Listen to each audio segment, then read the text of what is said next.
Hello everyone. आज हम Sylvia Plath की एक बहुत ही पावरफुल और कह सकते हैं कॉम्प्लेक्स पोम लेडी लाजरस को डाइसेक्ट करने वाले हैं।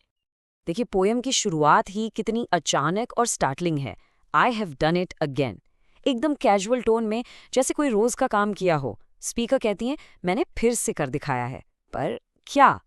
वो आगे बताती हैं, हर 10 साल में एक बार वो ये मैनेज कर लेती हैं। तो ये पहली लाइंस ही हमें सीधा उस कहानी के एक्शन में डाल देती हैं और एक ऐसे साइकिल की तरफ इशारा करती हैं जो बार बार दोहराया जाता है। तो इस पोएम के पहले सेक्शन में स्पीकर खुद को सिर्फ एक सर्वाइवर की तरह नहीं देखती। नहीं, उससे कहीं ज्यादा वो खुद को एक चमत्कार मानती हैं, एक अजीबो-गरीब चीज जिसे देखने के लिए भीड़ लगी है, जैसे जैसे कोई तमाशा चल रहा हो। और यहाँ प्लैथ ऐसी इमेजरी यूज करती हैं जो आपको हिलाकर रख देगी। ये बहुत कंट्रोवर्शियल है। वो अपनी स्किन को एक नाजी लैम्प शेड से कंपेयर करती हैं, अपने पैर को एक पेपर वेट से। अब इन हॉलोकॉस्ट रेफरेंसेस का इस्तेमाल वो अपनी पर्सनल सफरिंग, अपनी पीड़ा की गहराई को दिखाने के लिए कर रही हैं। उनको ऐसा महसूस हो रहा है कि उनके साथ एक इंसान जैसा नहीं बल्कि एक ऑब्जेक्ट, एक चीज जैसा बर्ताव हो रहा है। एक बात समझना यहाँ बहुत जरूरी है, ये कोई लिटरल कंपैरिजन नहीं है। प्लाथ हॉलोकॉस्ट की पीड़ा को कम नहीं कर रही हैं, बल्कि वो इस इमेजरी का इस्तेमाल एक मेटाफोर की तरह कर रही हैं, ये दिखाने के लिए कि वो अपनी तकलीफ में कितना डीह्यूमनाइज्ड, कितना अमानवीय महसूस करती है। ऐसा लगता है जैसे उनका शरीर अब उनका है ही नहीं, बस एक प्रदर्शनी की चीज बन गया है। इन भयानक इमेजेस के ठीक बाद एक अजीब सा कॉन्ट्रास्ट आता है। वो कहते हैं, and I am a smiling woman, एक मुस्कुराती हुई औरत। ये लाइन उस छुपे हुए ट्रॉमा, उस अंदरूनी दर्द के थीम को सामने लाती है कि देखो बाहर से सब ठीक लग रहा है पर अंदर कितना कुछ दबा हुआ है। और जब वो अपनी उम्र बताती हैं, आई एम ओनली 30, तो ये बात और भी ज्यादा ट्रैजिक लगती है। चलिए अब पोअम में आगे बढ़ते हैं। यहाँ स्पीकर का पूरा पर्सपेक्टिव ही बदल जाता है। वो अपने सुइसाइड अटेम्प्ट्स को एक फेलियर की तरह नहीं देखती, बिल्कुल नहीं।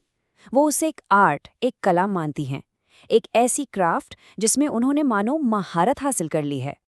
वो अपनी सेल्फ डिस्ट्रक्शन की पूरी हिस्ट्री गिनवाती हैं।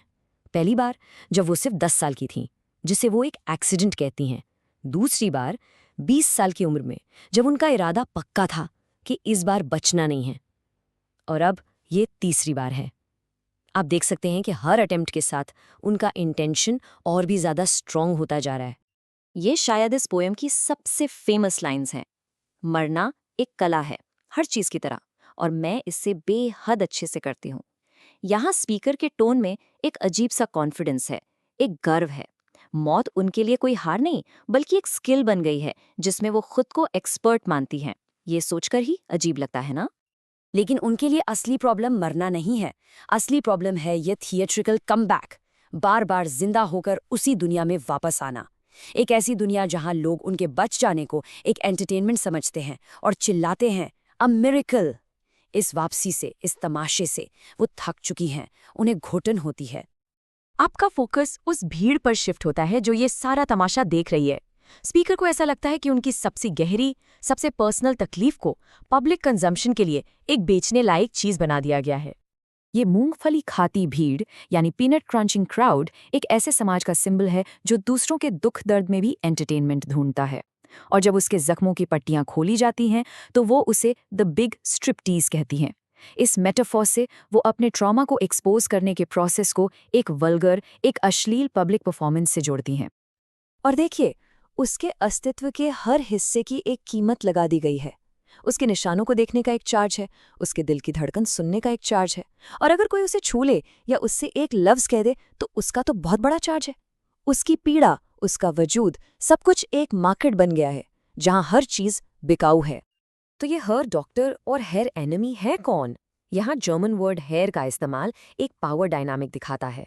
ये मेल अथॉरिटी फिगर्स के सिंबल हैं, शायद डॉक्टर्स, साइकाइट्रिस्ट्स या उनकी लाइफ के दूसरे मर्द, जो एक तरफ तो उसे ठीक करने का दावा करते हैं और दूसरी तरफ उसका शोषण भी करते हैं।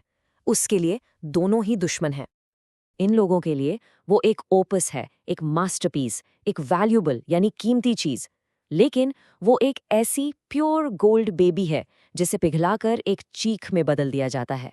कितनी पावरफुल इमेज है ये। ये दिखाती है कि कैसे दूसरे लोग उसे एक अनमोल चीज तो समझते हैं, लेकिन उस पर अपना हक जमाने की कोशिश में उसे बर्बाद कर देते हैं। और अब हम आते हैं पोएम के क्लाइमैक्स पर। इस आखिरी हिस्से में एक जबरदस्त ट्रांसफॉर्मेशन होता है। स्पीकर अब एक विक्टिम, एक पीड़िता नहीं रहती, बल्कि एक पावरफुल और बदला लेने वाली शक्ति के रूप में उभरती है। सारा इस सीन को इमेजिन कीजिए। स्पीकर आग में जलकर पूरी तरह राख हो चुकी है और लोग उस राख को कुरेद रहे हैं। यू पोक एंड स्टर, शायद कोई सूवेनियर, कोई निशानी ढूंढने के लिए, लेकिन वहां कुछ नहीं है, सिर्फ राख। उस राह में से जो चीजें मिलती हैं, एक साबुन, एक वेडिंग रिंग, दांत में लगी सोने की फिलिंग, ये सारी चीजें बहुत मामूली है, लेकिन ये एक बार फिर हॉलोकॉस्ट के उन भयानक दृश्यों की याद दिलाती हैं। ये इस बात को और पक्का करती हैं कि उसके शरीर को हमेशा एक ऑब्जेक्ट की तरह ही ट्रीट किया गया। और यहाँ से पावर का बैलेंस पूरी तरह से पलट जाता है। अब वो डॉक्टर्स या भीड़ से बात नहीं कर रही, वो सीधे हेर गॉड और हेर लूसिफर को एड्रेस कर रही है। ईश्वर और शैतान दोनों को चेतावनी दे रही है, बीवेयर, सावधान हो जाओ। और फिर आती है पोएम की सबसे पावरफुल इमेज। एक फीनिक्स की तरह वो राख से फिर से जम लेती है। Out of the ash I rise with my red hair. उसके लाल बाल, उसके क्रोध, उसके गुस्से का प्रतीक है। और अब वो पैसिव नहीं है, वो एक एक्टिव डिस्ट्रक्टिव फोर्स है जो आदमियों को हवा की तरह खा जाती है। तो आखिर में मैं आपके लिए एक सवाल छोड़कर जा रहा हूं। क्या ये एक सच्चा पुनर्जन्म है, एक रीबर्थ है जहां वो अपनी पीड़ा से आजाद हो गई है, या फिर ये बदले का, विनाश का एक नया साइकिल है जहां शिकार अब खुद शिकारी बन चुका है? इस पर जरूर सोचिएगा।